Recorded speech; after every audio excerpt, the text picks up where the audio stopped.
Hey everybody, welcome to Buzzing About Romance. I am Becky, and joining me for this episode is Jenni. Hi Jenni. Hey Becky. And Leah. Hello Leah. Hello Becky. Did you tell Elliot that it was... Yeah, he's still playing, so if you hear like random boy noises, it's just him on his video games. As long as he doesn't like grunt loudly, I think we're fine. Yeah. You never know what's gonna come out. So funny. I love it. Like he knows, but he's in the middle of a game, and if you quit the game early, it totally ruins your score. And It like does. so. And then you can get banned And then you can get banned, and it's like it's a Right. whole thing. And your team can Yeah. kick you. Like, I get it. I get Yes. it. It's fine. Yeah. Although, as a mom, one of the most frustrating things having a gamer as a child is when you call them to, like, I don't know, come get their plate of dinner. And you hear, I can't pause. Or Yeah. I'm in the middle of a round. Yeah. I don't. Just happened tonight here. Did it really? Yes. Oh, like, that dinner happens is all ready. the time. Dinner is ready. You're not eating But at this point. I'm gonna do one more round or one more game, and 45 minutes later, it's still going. It's like, dude, you were told you needed to stop. He's like, but I was just playing one more game. Yeah. It's so frustrating as a parent. It's like, there are so many times where I'm like, I'm just turning off the internet. I wonder what happens if the power just reset all of a sudden, right? I think there would be mutiny. Now, I will say he does play with his friends, so like Yeah. he's having social time while Yeah. he's playing. So like and my sister-in-law and I were talking about this the other day. We're like, we want to encourage that, but it's a lot of screen time, but they're hanging out. So Yeah. it's like, It's hard, yeah. when is it too much? But you know what, though? I I'm not also the can't one- say anything about like online friend or gamer friends because some of my best friends are my online I mean, friends. This is true. I'm just saying. Hence the reason we're like, is like, when is it too much? You know, like, And we usually just let it go. right. It's Yep. just, yeah. True. That's Because it honestly, like, it is a very different world from when we grew up. And like I said, like I told her, it's like, had it been, I'll just say 20 years ago, because I don't want to age myself that much tonight.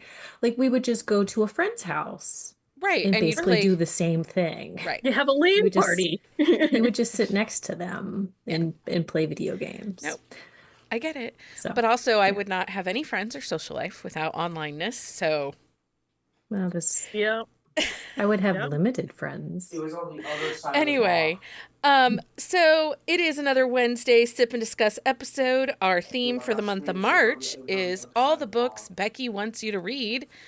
Because you know what? I'm the boss. True. Nobody wanted to make a decision this month, so we were No, left. part of it was I have been telling you for years that this is your podcast. You can do what you want with it. And so when we were trying to decide, we were like, why don't you just pick what you want us to read? Because it is your podcast and you can do what you want. It is.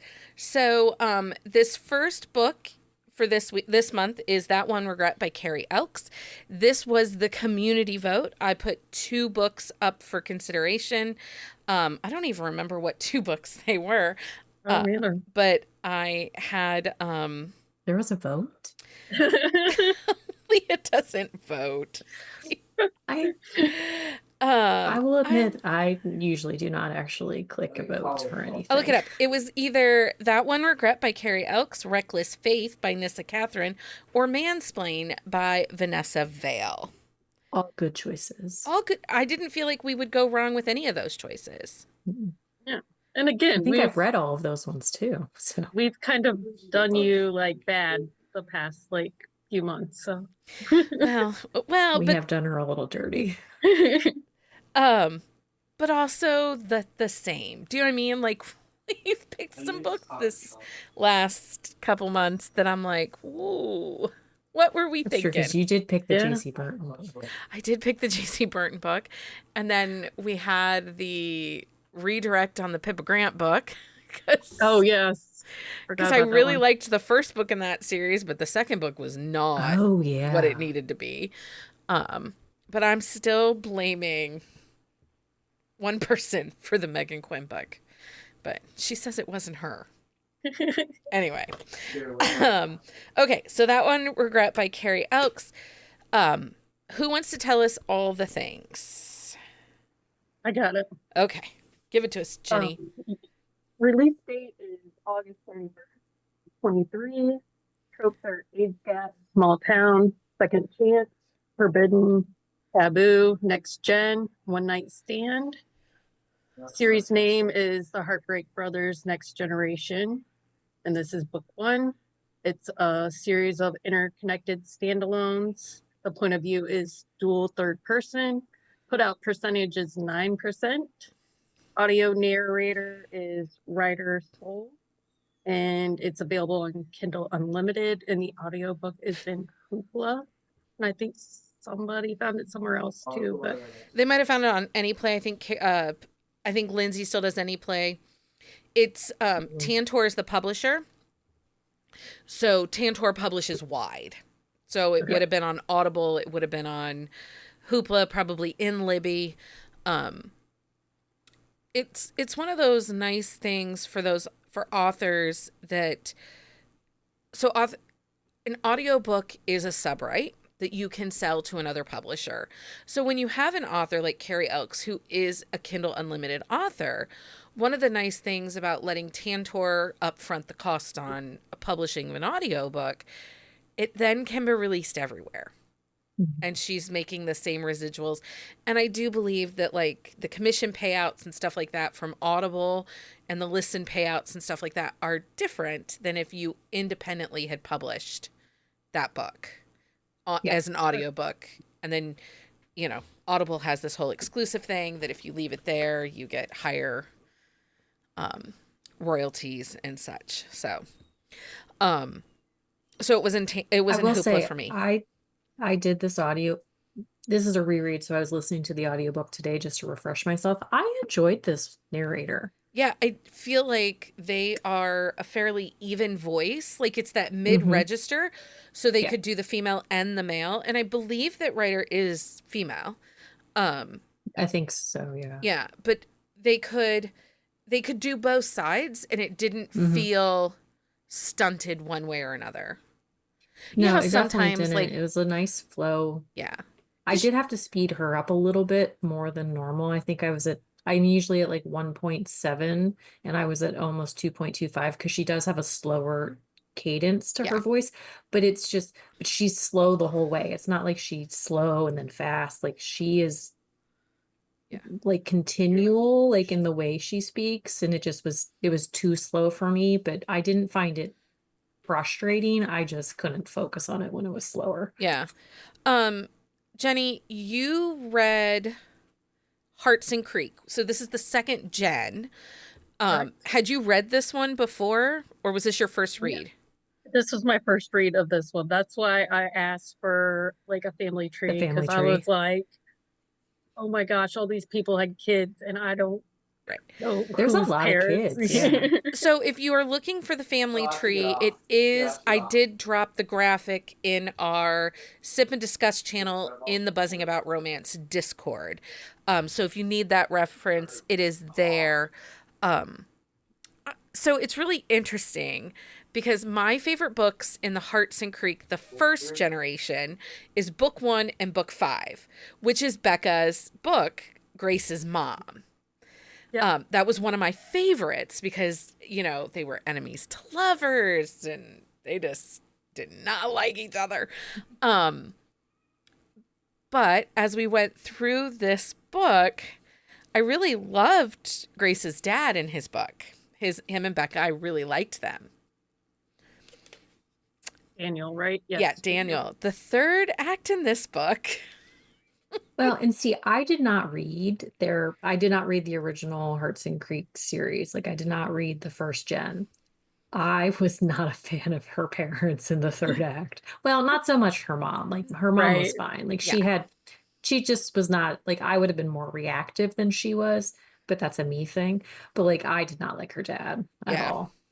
Yeah. So whether you read first gen or not, you are not going to like him in that third act because he is a douchebag of epic proportions. Okay, so let's talk about this. This is one of those small town romance. First of all, Jenny, before I get into all of that, it's third person Yeah, it is. I was thinking about this like as I started reading. because the Heartbreak Brothers is third person. Yeah, it's I think she writes it in a way where, because I struggle with like the third person and it's a lot of like internal thoughts and Hmm. like it's in third person. So how do you know like what that person's thinking? Hmm. So I think she writes it in a really good way that it's flexible. Like Yeah, it's something you would observe the person doing. There's a lot of show, not tell. Yes, yeah. yes, that is the way to say it. Like Which her book is mostly like active, like there's not a like reactive kind of stuff. It's like Yeah, they're yeah, like people aren't, journeying the whole time. Like yeah, they're right. not sitting there and having like reflective There's no like monologues. thoughts. internal monologues that go on for Right. 6 or 7 pages, Yeah. Yeah, which we do get in third person often, Hmm. and it starts to get kind of frustrating. yeah, Yeah, I Um, can. so this one, I think the way that Carrie Elks writes, she does write a lot of dialogue, really good dialogue. And she is much more about showing us the characters through their actions, through their Yeah. facial features, through their responses, than telling us through internal dialogue. Hmm. So I was curious about that as I was reading it because I love Carrie Elks, and we all know I don't have a problem switching between third person head hopping, third person Yeah. duel, first person. Like it doesn't. I'm reading a book, but I know that you've expressed, especially recently, as we've done a bunch more yes. third person, that it's hard for you. It is. Yeah, that has been a statement I've made like out loud, and my husband's like, I don't even know what you're talking about. But like, yeah, I just get frustrated with like, you can't know everything this person's thinking. Or I feel like sometimes authors struggle with like saying it in first person, but it's supposed to be in third person. Like Hmm. they make statements of like, I felt blah blah blah. But Instead of just saying it out loud. yes. Yeah, Yeah. And I'm like, yeah. It becomes an unreliable narrative when they mix things up like that. yeah, yeah. Yeah, And it just that I struggle. That's my personal struggle. Like I like because then I struggle with like who said what and like yeah. Hmm. but I don't feel like Carrie Elks has that problem. She has No, she crafted does and not. perfected this, and I do know that she's moving towards first person. Her new series that's going to launch in April is all first person, and I think the Salinger Wasn't brothers, I was gonna say, aren't the Salingers in first person too? they are. So, but Well, she's and we are seeing more authors who have written in third person, like either doing like first and third, depending on the series. Like they'll go back and forth, or just like transitioning over to first. first. Yeah, Yeah, one of the authors I think of is Kilby Blades because her first Smarty Pants book was in third person, and I was like, oh my gosh, this might be like the first Smarty Pants book I can't read. But it read really well. I But then love she that book. wrote her second book in that series in In first. Yeah. first. Yeah, and I do think that the current reader prefers a first Hmm. person. I do Yeah, think they that the do. current reader prefers, not me. It's a And rare occasion where I see a reader say, I don't like first person, but I don't like third yeah. person a lot. And next What week you all are going to hate me. So we are just Wait, what going is next week? Oh, Whitney, never my mind. love, and it is third person, it is head hopping, it is multiple points of view. I like that, but But that's just me. I started I reading it think last night and I couldn't put it down. Anyway, I think my chaotic brain just really loves it when it gets chaotic to in a me it book like feels that. more like a movie Hmm. Oh, with okay. like voiceover kind of vibe. I saw this Well, thing on that's I don't know if I was on the TikTok or if I was doom scrolling on Instagram, but it was like this person who's like, "What do you mean when you read a book, you don't see it playing out like a movie in your head?" some people don't So like it's just blank. It's I the know, like whole I know that, but yes. she was like shocked that like there were people that like actually read books and it's quiet But you in tell their me to picture an heads. apple. I picture an apple, the depth, I see the shine. Oh yeah. Mike does not. Like, he doesn't He's a visualize like that. computer nerd. He likes ones and Yeah, zeros. I was like, maybe he sees it in binary. Maybe he sees it in He might binary. see it in binary. He might. That's actually an interesting question. I should ask my brother that because he is a computer guy. So this is also one of the things that I love about Carrie Elks is she gives a small town. So Hmm. this book actually has some heavier topics in it, a Yeah. little bit, you know, like coming to terms with returning home to the place that you didn't think was your home. Um, but Yeah. this town is so fun and quirky. I mean, Michael's mother is ill. He's home to help with his mother, Yeah. and he's come back to a place that he never felt like he belonged. Right. Grace is returning home with her tail between her legs, feeling a little rejected and like she didn't succeed. But the Well, I town think is, hers was more situational because yeah. of the ex. But this, And she's disappointed in herself because yeah. she let something like that happen. But this town is so quirky. And we get so many Chairs moments. And Chairs is Hmm. my favorite.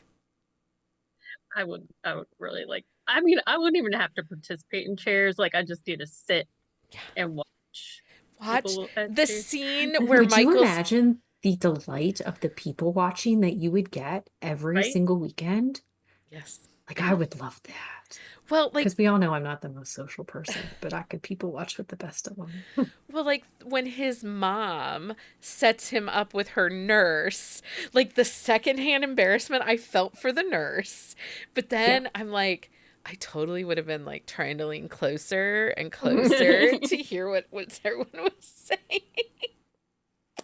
Anyway, but I think it's really, I like that when we have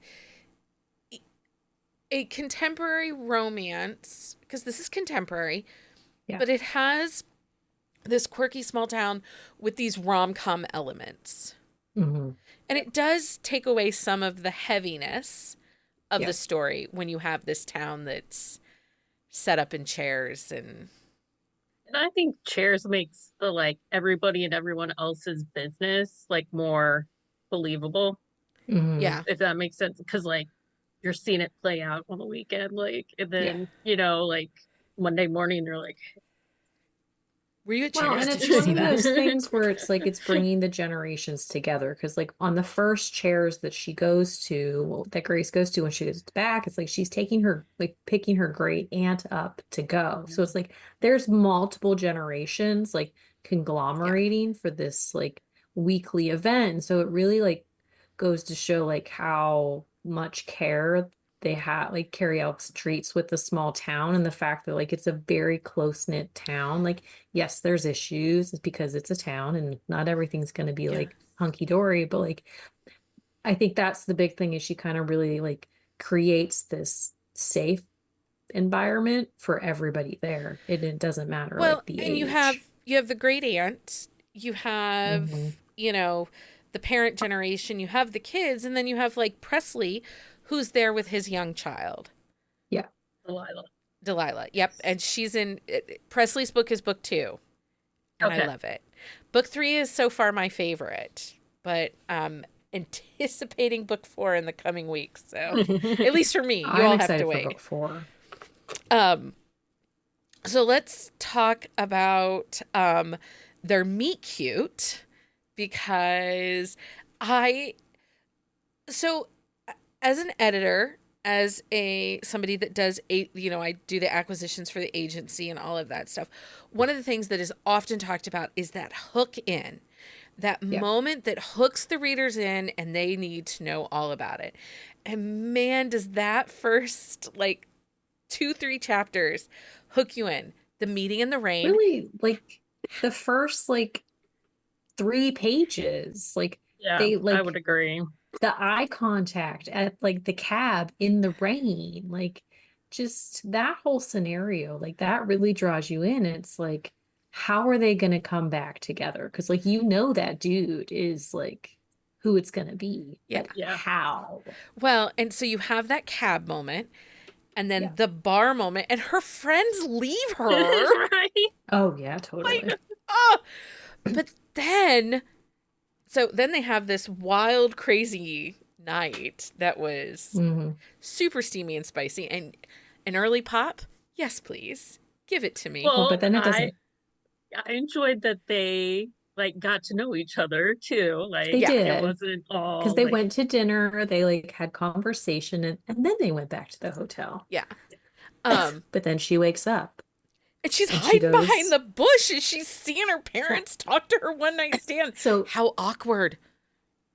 but at I least she didn't see the parents or make eye contact with the parents. Like she hid behind the bush so she didn't have to have that awkwardness of it. But then she like realizes like who he is, and it's like, oh fuck. yeah, that's what I was like. I was like, oh no. Yeah. Oh. Yeah. Then I'm like, how's she gonna get out of that? But it really does go to show like how separated he is from the family as a whole. Because I mean, yes, he is older, but like he left for college and then moved to London and basically has had no interaction with anybody No. in the entire family. Well, Like he's that separated from it. and I think that the way she establishes that, well, yes, I did trope this as a taboo romance because Yeah. it plays into the third act. But Mhm. overall, because she gives us those lines of the clear separation, Yeah. almost generational separation, because I think the line is in the book, and I noticed it more this time than I did the first time I read it. Everyone saying he's closer in age to her mom, Yeah. like than anybody else. And again, I think that line is in there 3 or 4 times. It is. Mhm. And like speaking of the age and like the like how far is like too far, I really like that her friends had to like divide his age by 2 and like add 7, and I was Uh-huh. like, Like there's a formula to where the age gap is too and then much. she's younger. Oh well, But it's only a couple years, so it was yes, okay. Yeah. Like there's that like bell curve to it.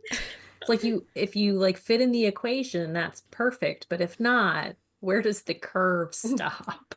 And I like an age gap, and I didn't feel like, and maybe it's because she had left home, lived Yeah. away in France, and wasn't like still under, like she had her own house. She wasn't living with her Well, parents. I felt but like they their were age gap both wasn't that big gone. of a deal. Yeah. Well, I've read bigger age gaps than this one, but I think part of the We're thing not was talking like about that, he was Daddy. he was gone, but she was gone. Like even if she had stayed in Hartson Creek and grew up there and like was like had a career and things like that, the fact that he was not there Yeah. for over like a good chunk of time, I don't think it would have read much differently. Like because like they didn't grow up together. Like No. he was 16 like when his book had like 15 or 16 in his book, and I'm No, based on he's like 16. He's 16 in his book. yeah, so He's like a like sophomore in like when high his mom school. and Cam get together, like he's already 16 and like nobody else has gotten together or had babies. And so it's like he hasn't seen her since she's been like maybe 4 or 5. Well, and I think that from the time distance, because Cam's book is the 3rd book. Okay. So the time difference from Cam's book to Becca's book, which is the 4th book, right? Okay.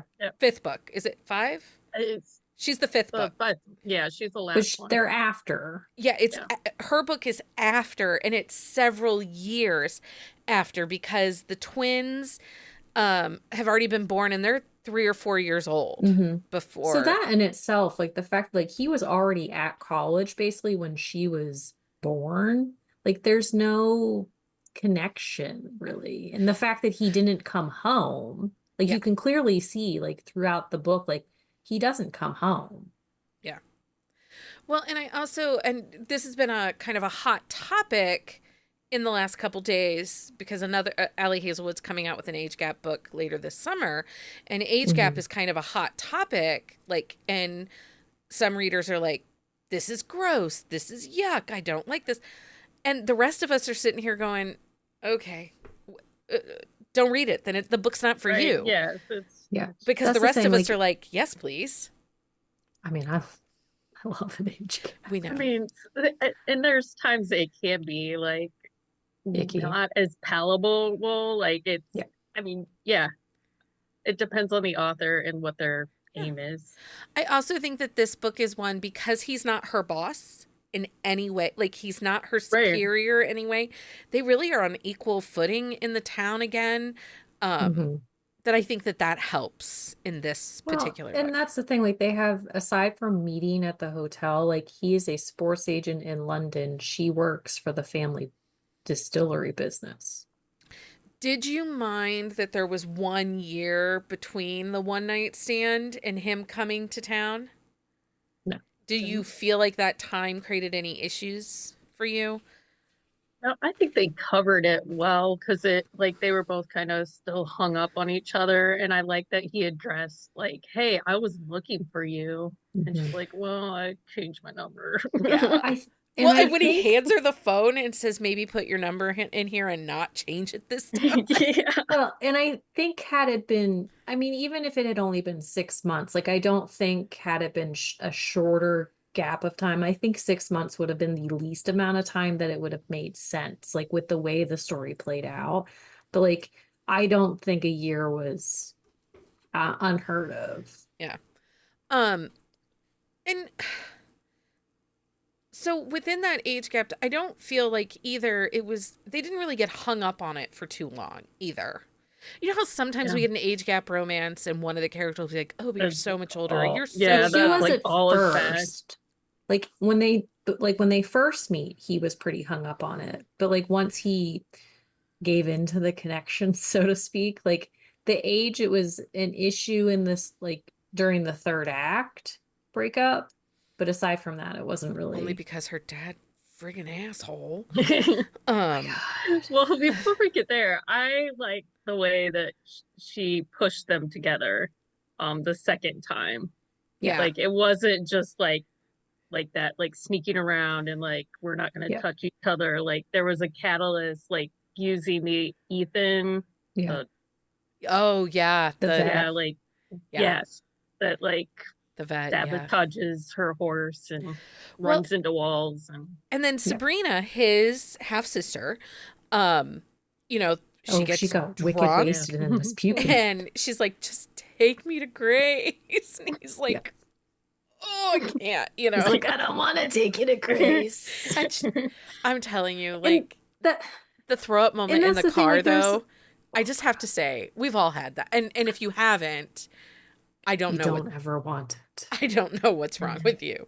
The rest of us had that at least once in our youth. I mean, come on. I mean, I don't think oh no, I have. Yeah. Yeah, we've all. I was gonna say I don't think I personally have, but I have. Oh, yeah. I've also been the driver when it happens, and that's bad Oh, too. see. I've never been the driver. I just, Jeremy has held the bucket, ate a cheeseburger, and drive like all at the same time. that's nice. The one Yeah, time it that is happened to me, talent. I described to the girl it was my brother's girlfriend that was driving me. I explained to her what I had and what was on her car door. I do that too. Anyway, that was gross. Y'all don't need that. Okay. So, Michael, did the fact that he was divorced and going through the divorce, but he doesn't say it when he's in New York, and then the revelations that come out from that, did that bother you? No, he made a comment, like a slight internal thing in the beginning, how he was just divorced. Did he? I thought it was not. Yeah. No, he did he? not tell her. Right. But he like his internal, like his POV. Yeah. I think There like was when he's sitting at the bar. like Yeah, he had oh, meant okay. there was something that like internally, one of the few times she was in his head, like about his divorce just getting finalized. Okay. Or I'm not sure exactly how it was worded, but it was definitely there. Yeah, because then when Grace finds out, like she thinks that he was married when they were together, and he like clarifies that too. I like that they were very open about like confronting each other instead of like, Mhm. well, I mean, she assumed that he punched Ethan, but that was like the telephone, small town. Yeah. gossip train. But we've all Well, and also she was experienced mad that about though, it. too. So Yeah. like she didn't want to hear him out at that point. So like her emotions were running high. Although there was one point like after when they broke up, like in the third act, and he's like, "You're acting like a child," and she's like, "Really? I'm the one who's acting like a child right now. Like, grow the fuck up, dude." Yeah. I Well, really enjoyed that because honestly, like she is 25, but she was a very mature character. Like, and there was no like backslide in that. Like she had emotions and she had reactions, which I mean, who doesn't? yeah. And I think that was one of the things I really liked about her character the most is like even because like when her dad freaked out, like she had a little bit of a freak out as well, but then she iced him out Yeah. because she was mad at him because he had such a bad reaction, So which I before thought we was talk great. about the third act, I have to talk about the almost getting, well, they did get caught by his brother Josh. Yeah. And I was like, the moment where she's like, first of all, who walks out to a hotel room where there's room service potentially coming in just your underpants? I mean, I was like, who did you think he was talking to? right? Right? Like, I looked it up just out of curiosity. Chapter 2, especially those that hadn't seen any action since his divorce last year, talking okay. about his nether regions. Okay. Well, there we go. So it was mentioned, just not to her.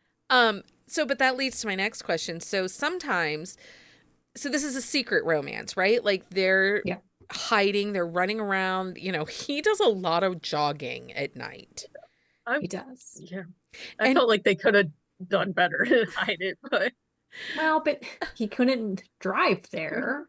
And right. it's not like they live far apart. So, well, I mean, and he needs his he's like, exercise when too. he comes back and he's like, you know, I've been running, I can't go running for 3 hours. My mom will think something's up.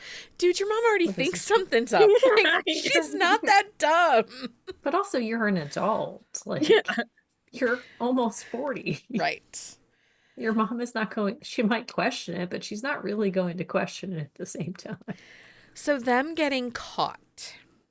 Yeah. First of all, I'm really shocked that none of the cousins picked up on it sooner.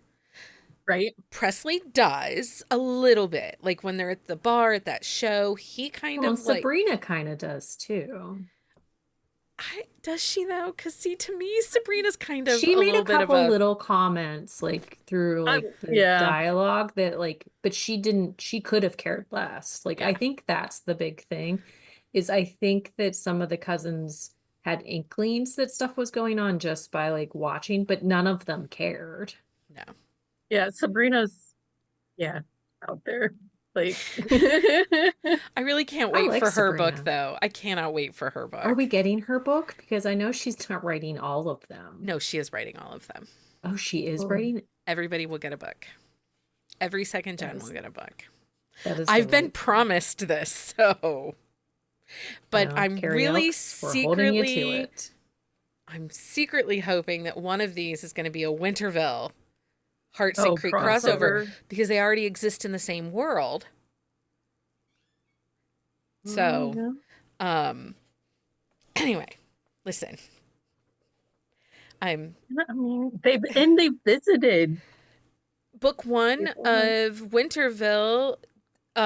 Gray goes and performs a concert Yeah, at the Candy Cane Theater. So, just saying, and then, well, I'll get on to her next series. Anyway, I'm very excited about too because there's a you're not Salinger allowed to talk about that crossover, one yet, though. but I'm not allowed to talk about it yet, not till April. Um, okay, so in this third act, Michael is dumb. Oh yeah. they're those like most like And I was looking at he's just reviews so today. So many people DNF'd at 91% because of how dumb he Oh, was. Like I saw so dumb. several. And I'm like, he was dumb. Yeah. He was very dumb. But But Daniel made I me think, mad. Like ragey oh, mad. Daniel was the worst. Like, I mean, granted, he doesn't find out about them in the best way. So you realize, like, you understand that he's not going to have a good reaction, but then but it goes Yeah. downhill even more. It's like when you walk into your daughter's bedroom and you see a half-naked dude there, that's one thing. But then to realize it is your brother's stepson, I mean, that can be a little shocking. Yeah. But then you're like the ultimate asshole. And it just keeps going. Yeah. He just, Because then you show up and tell him that he has to choose between being with Grace or Grace getting along with her family. It's right. like, well, you know what the dumbass is going to pick. Right. And again, I really think she did an excellent job of like explaining why he would make that choice Yeah. because of Yes. his past. Well, and Like it he adds, is, and it added to the emotion. So one of the things I think this book gives us is really good emotional depth and emotional stakes, right? Yeah. Like I was sad for Michael. I Yeah. loved his character in Cam's book, but I felt so sad for him when he talks about never feeling at home in Yeah. Hudson Creek Mhm. because so many others had found their space. And I think that's what made me so mad about Daniel because he came to the distillery not happy to be there. Yeah. Like yeah. he went running it for his dad after his dad passed and he was pissed about it. Yeah. And he didn't like Hudson Creek, but then he found Becca and found home and found space. And you would have thought that he would have had some empathy for Well, but Michael. I think in his moment, like he was all emotion. He was not, there was no logic in any of it. Like it was just pure, this is my baby girl who is doing a dude who is like, who I know was a hot mess when he was a teenager, like, and then basically fucked off and disappeared. So I think a lot of it was emotion. He was an Snapped. ass, like way, like totally out of like sorts. But like I think that it was emotionally driven, and so there was no logic because the timeline for when he catches them to when he gives the ultimatum is not even a full day. It's like 3 hours. Yeah. So like when he because when he and then Michael have that conversation after everything happens and like Daniel acknowledges like I fucked up, like I reacted, I did not take a step back to think about it, and I think that's the biggest thing. It's like as much as I Should hate have his listened to his reaction, wife. well, that, yes. But also, like, it just really humanizes him in the sense where, like, he was a reactive Yeah. person in that moment. Like, he punched the wall, and his wife was like, what are you doing? Like, you are not this person. And, Yeah. like, but he didn't, he was so caught up in himself that he didn't think about anybody else around him. Yeah. So one of the things real quick before we talk about the very ending and the grand gesture and kind of the full circle moment that happens here. So this is, kind of the forbidden, the taboo. And Yeah. typically this is a trope that we see in darker romances, the gray Yeah. to the dark, right? I like that this was explored within a contemporary, more in the light, less dark connotations. Even though they're sneaking around, it never feels like dark and angsty. Yeah. I don't know. I feel like that is something that is kind of that next level of why I love Carrie Elks writing. I think that's fair because it's I don't portrayed in a realistic way. Like you could see this happening where like I feel like the more the darker stuff is like, look, I'm not gonna hopefully no one's kidnapping me, right? Like Well, and no one's gonna, I don't have a stepbrother, but I'm fairly certain I'm not going to have sex with him. So, right. I mean, you never know. So let's talk about how there's a little bit of poeticism, I would say, in this book. It starts in the rain, it ends in the rain. So Carrie Elks has a poeticness to her romances. Grand gesture. Did Michael do enough to redeem himself. I think so. Yes. I think she took him back sooner than she should have, but I think had they did the 2 full weeks, then I think that he would have, because it was the way he apologized to her when he showed up at the house. And I think that had that conversation, like he not said what he said, then I think it would have not felt as okay to me. Yeah. Yeah, that makes sense. What Yeah. Jenny, do you think that he did enough Yeah, for redemption? yeah.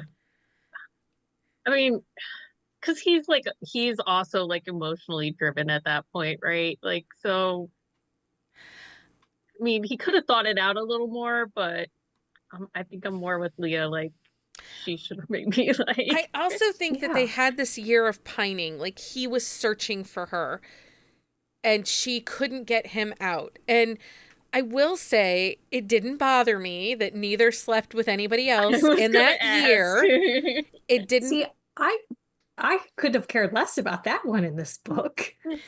There was because there was It's so really much funny to hear the way you mutual brought it up. pining that I felt like the ending and the quick acceptance made sense because Okay. they've already done all this distance Yeah, and time I away. mean, yeah, It's I not think that it that didn't just make sense. I just think she gave in too fast. right, and I think that's like different. Like, I mean, we're all reading the same book, but experiencing it differently. And when you explain it like that, like, yeah, like they've already been apart. Like Yeah. they're Mhm. done doing that. Right. It's kind of like you think you're having like a big giant fight with your spouse and you feel like it's been hours but really it's only been 20 minutes and you're like just say you're sorry, and like then you move on and let it go. Yeah. Or they're or you're like, I are you can't let mad it at me? go. And they're like, no. And you're like, you're not living in the same moment. Right. Like at some point I have to just be like, okay, this fight was stupid. We both said things Do we you shouldn't have though? said. Do you have to say that? I Or mean, do you sometimes you just have to be the dig on adult, it? Leah. I mean, did I have to like pretty much beat and punish my husband to say sorry because he had to be the one to be wrong? Yes, I did. But I got my I'm sorry and we can move on now. I mean, he will always be the one that says sorry, not me. And this It's is actually why not true. I Leah will say I'm sorry. is the mean one. I sound so callous, but really, I do apologize when I am in the wrong, however few times that may be. And there is a huge cast of characters. We have multiple generations. This is one of the bad things with these next gen series of books. If you haven't read book But- one or haven't read the first generation, sometimes the second gen, it can feel confusing because you're meeting all these characters. I think Carrie Elks aside does a good from- job, but I've read them all. Aside from the fact that it was hard to keep track of who belonged to who, which I do that in smaller books too. So Well, I do that in real life sometimes. So well, also that.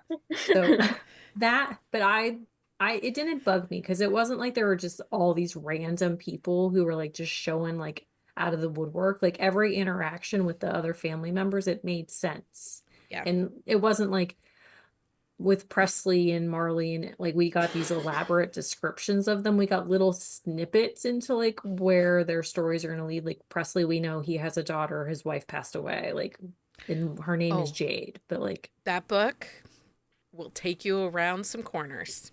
well, but anyway, but like Just we saying. get little Easter eggs essentially into like And where you their do books are meet going to his take love us. interest in this book. okay, You do I was meet gonna ask. Yeah, it's who you think it is his Okay. love interest. And I'm excited for you to read that, Jenny, because I think that dynamic, there's some pieces in it that Okay. add to it. So, okay. Anything else we need to talk about in that one regret before I go to thumbs This up, is thumbs totally me thing. down? So the first few times I read his whole name together, like Michael, what is it? Evelyn. Devlin. Devlin. I kept thinking his name was Melvin. And I'm like, who names their kid Melvin? Like, I seriously, for a whole day, thought his name was Melvin. Can I say I appreciate that he's a Michael and he was called Michael? Oh, I think Yeah. so. Because a Yeah. lot of times you get Michaels and they go by Mike, but like, I mean, my Michael, like everybody calls him Mike, but me. So I appreciated the fact that like he was a Michael. Yeah, and his brother calls him Mike, right? Like, Yeah. Josh calls him Yes, Mike. Yeah. Josh calls yeah. him Mike. Yeah. It's funny because now I call Mike Mike, but for a long time he was Michael. His grandmother called him Michael. She never referred to him as Mike. So that is, yeah. Yeah, mine, like his mom does sometimes, but his dad is also a Mike, so it would get confusing. So that's why he was Michael a lot when he was younger. But yeah, I'm the only one who calls him that I now. But think I Well, I that's, like that's that. go ahead. like my brother is Matthew, and like everybody calls him Matt, but like my dad absolutely refuses. Like he is will always be Matthew. Matthew. And I'm just Jenny. I have never been Anything but Jenny. Jennifer. Yeah. Yeah. Yeah, One of the so weird. things I do love about Carrie Elks is she gives us really classic names for the Hmm. characters. Right. And I do love that. I do Just enjoy that the Press. Gray's kids Yes. all have like Marley and musician Presley. names. And Hendrix. Yeah. Hmm. I really like that. Um, yeah. Well, what totally fits his persona that It we met does. in book one. Well, I Because didn't care about that. 100%. It just like that like he is the dude that plays music because like he Yeah, you're has like, those are his like kids. Okay. it's an easy yeah. yeah. Okay, let's do our thumbs up, thumbs down. Leah, thumbs up, thumbs down. It is definitely a thumbs up for me. I like this book. This actually was the first Carrie Elks I read, and then I went back and read other ones. But yeah, I really enjoyed this story a Yeah. lot. Jenni, thumbs up, thumbs down. Definitely thumbs up. Like, yeah, I'm gonna read the rest of them Yeah. eventually. Thumbs up for me. Like that was even a question, right? That I was mean, I rhetorical. really right. like Carrie Elks, and I think that she's one of those authors that people are sleeping on. Yeah. I would But she agree. has a really nice, clean writing style too. Like Yeah. it's not bogged down. Like they're not super long. Like they're not super short, but they're not like overly long. The pages are not crowded with You got a chaos. really great, solid story, and it wasn't 500 pages. No, it was, oh no, that's the wrong book. I was going to say it was 300, but So anyway, if people liked this book, The Age Gap, The Small Town, what other books might they like? I have a okay. list, so So you I go have a first, Leah. couple. If you really like that small town thing, I don't love Lucy Score's new stuff, but her Blue Moon series, which is one of her like older series, like the small town aspect of it is like it's this really kitschy, quirky small town. I love that series. I have Mariah Ankenman's The Wedding Dilemma. They are becoming step siblings, Oh, that's a like, good one. and they have a meat disaster. He's a fireman, she's an artist. Like she's stuck in like In a body cast mold. her plaster cast that she is trying to do. Is But she naked in the cast? well, you all have you all tend to be naked when you Yeah, cast I yourself, but you assume have you're to so. cover yourself Yeah. to protect the goods, but you don't want clothes because then you get lumps and rolls that from the fabric that doesn't lay right. She is naked under the cast. Yes. Okay. Yes, and she gets stuck in it. It is a delightful book, but it has that like taboo element to it because like they're becoming step siblings, but they're not. And so, but I mean, it's a Mariah book, so it's delightfully cute. Yeah. So Lauren Rowe's new one, Finding Home, that is an age gap. My Favorite Kidnapper by Melanie Moreland is age gap. I if you like small town in age gap, Vanessa Vale's series, the Manhunt series On a has Manhunt it. series. Yeah. Manscape kind of has that forbidden because it's her ex's dad. Yeah. In that book. Well, kind of X. Kind of Not really X. X. What Heals Us It's by awkward. Maggie Gates is another good age gap. Bourbon Mhm. Summer by Walker Rose. The Tease by Lauren Blakely. Anyway, if you like age gap romances, there are a couple of listicles over on our website. Ones where she's older, ones where he's older, some just in general. Well, in Walker's series, book 1 is they were foster siblings, so it has that taboo element to it also. What do you have, Jenny? Do you have any? I can't like think off the top of my head though. That's okay. One of these days I'm going to come prepared. Why? Where would be the fun in that? I don't know. Where would be fun in that? I mean, I have made it this far in life Right. without being prepared. So And I'm sure That's why we have Becky. I'm sure that next week's episode will be long too, because again, we're talking about books that I love or that I want you to read. So these episodes, of course, are going to be longer because I have so many things I have to say about these books. So Sure. thank you, everybody, for sticking with us for this episode. That's a wrap on this episode. We hope you enjoyed our deep dive into That One Regret by Carrie Elks. We are back Sunday night, 9 p.m. Eastern Standard Time, right here on the YouTube, and afterwards we'll be in your podcast feed. The topic Sunday is it fanfic or is it retelling? And I think we have to figure out what the name of that rule is. yes, we do. Anyway, tune in so you can know what the name of the rule is. Because we do not. We can't remember the name. We will educate you. Next week we're Oh, diving it in. is daylight savings on Sunday. Thanks, Oh, Stacy. Yeah. we But spring forward. Spring ahead. Yeah. It'll be fine. It'll be fine. We'll be here. My It'll be great, takeaway was, thank goodness it's not a swim meet weekend. right? Because that would be horrible. Oh, and thank goodness the girl child doesn't work at 5:30 in the morning on Sundays. That would suck. Yeah, that would really suck. Next week, we're here on Wednesday night, and we're going to deep dive into my all-time absolute favorite. Will accept no criticism, but I will for that episode only. That episode only.